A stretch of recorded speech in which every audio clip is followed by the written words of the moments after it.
සමහර අය සමාජ මාධ්‍ය භාවිත කරමින් තමන් නොදන්නා පුද්ගලයන්ට පවා අපහාස කරන හෝ පහර දෙන ආකාරය ඔබ දැකලා ඇති. එය බොහෝ විට ඔවුන් ඉලක්ක කරන පුද්ගලයා ගැන කියනවාට වඩා පහර දෙන අයගේ ඇතුළාන්ත වේදනාව ගැන වැඩි යමක් කියයි. මනෝවිද්‍යාත්මකව මෙම හැසිරීමට හේතුව තමා ආරක්ෂිත නොවන බව, ඊර්ෂ්‍යාව හෝ පහත් බව පිළිබඳ හැඟීමකි. යමෙකු සතුටින් විශ්වාසයෙන් හෝ සාර්ථකව ඉන්නවා දකිනකොට එය ඔවුන්ගෙන්ම නොගැඹුරු තුවාල අවදි කරයි. ඒ නිසා ඒ වේදනාවට මුහුණ දෙනවා වෙනුවට ඔවුන් එය පිටතට දානවා, ප්‍රක්ෂේපණ ප්‍රොජෙක්ට් කරනවා.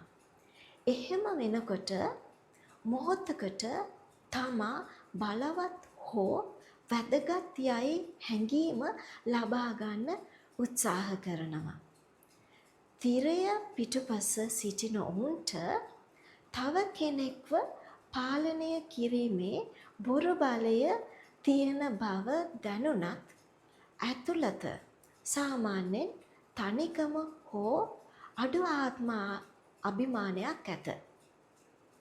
අන් අයගේ ආලෝකය අපගේ ආලෝකය අඳුරු නොකරන බව අමතක වී ඊර්ෂ්‍යාව විෂ වී වෛරය බවට පත්වේ. ඔබ කවදා හෝ ඔන්ලයින් එකේ එසේ ප්‍රතිචාර දක්වන්නේ නම් මොහොතකට නතර වී ඔබෙන්ම අසන්න. මට ඇත්තටම දැනෙන්නේ කුමක්ද?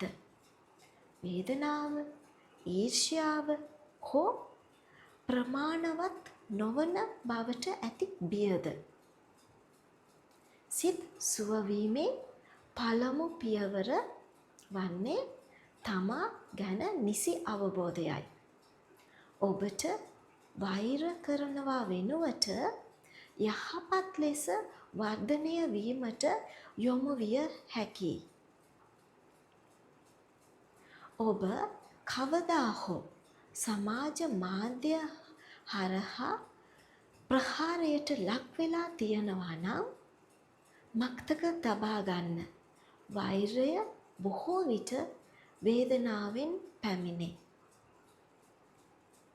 අනුන්ගේ තුවාල නිසා ඔබ තුවාල ඇති කර නොගන්න වග බලා ගන්න.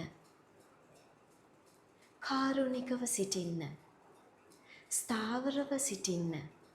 එයයි සැබෑ ශක්තිය.